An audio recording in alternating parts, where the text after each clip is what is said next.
We often teach words in groups, so it makes sense to revise them in groups, which is what the following activity does.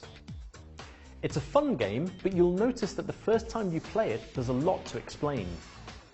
The instructions are a little complicated, so I also get the students to demonstrate what they have to do, which is often easier than just explaining, and also helps you to check that they're following you. The good news is that the second time you do it, it will take no time at all. We're going to do some revision of vocabulary, okay, from the course so far. And this is going to be a competition. We're going to have 4 teams, okay? So this will be team A, this will be team B, C, D, okay? So if you want to move a little bit closer so that you're with your team. Now, what is going to happen? I am going to give you a category of words.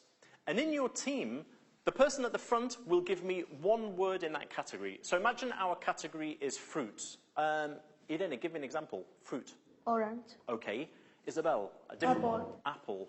Banana. Okay. Irene again? Orange. Another. Right, now, that's the idea, okay? So you go always in order, front to back, and carry on. If you repeat a word, you stop. Okay? If you say a word, if, for example, Isabel says chicken, is that correct? No. No, okay, so we stop again. And what we have is you have 1 minute to try and give me as many words in that category as possible. Right? Do we have to write them? No, you don't have to write anything, okay? All you have to do is listen. Imagine, for example, that it's Isabel's turn and she cannot think of another type of fruit. Do you think her friends can tell her the word? No. No, they can't. What they can do is they could use their hands or they can make signs to maybe help, okay? You can mime, but you can't speak, okay?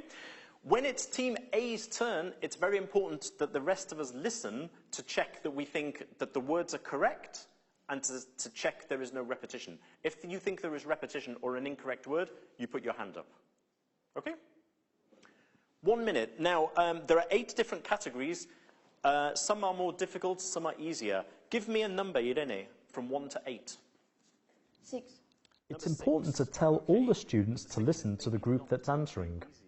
Students are motivated to listen, though, because if they hear repetition or a wrong answer, their team has more chance of winning. 1 minute. Got 10. Team B, your turn. Give me a number then. 1 to 8, but not number 6. 3. Number 3. We studied this very recently. Adjectives which describe physical appearance. Physical appearance. And that can include things like hair as well, okay? So we could say, for example, I'll give you the example, and then we're ready for time. Bald.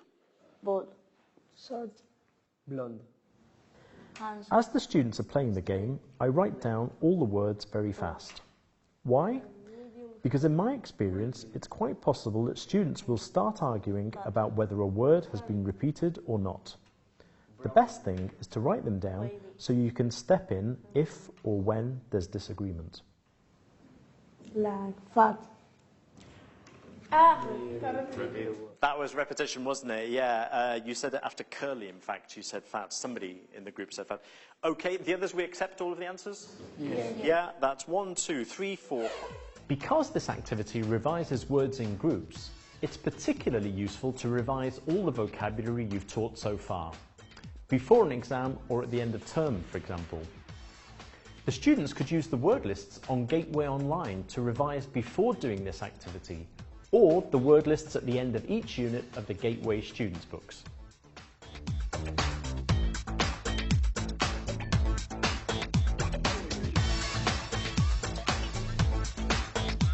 Don't forget to check out the Gateway Facebook page, where there are weekly teaching tips to help you with your lessons and also access to Gateway worksheets.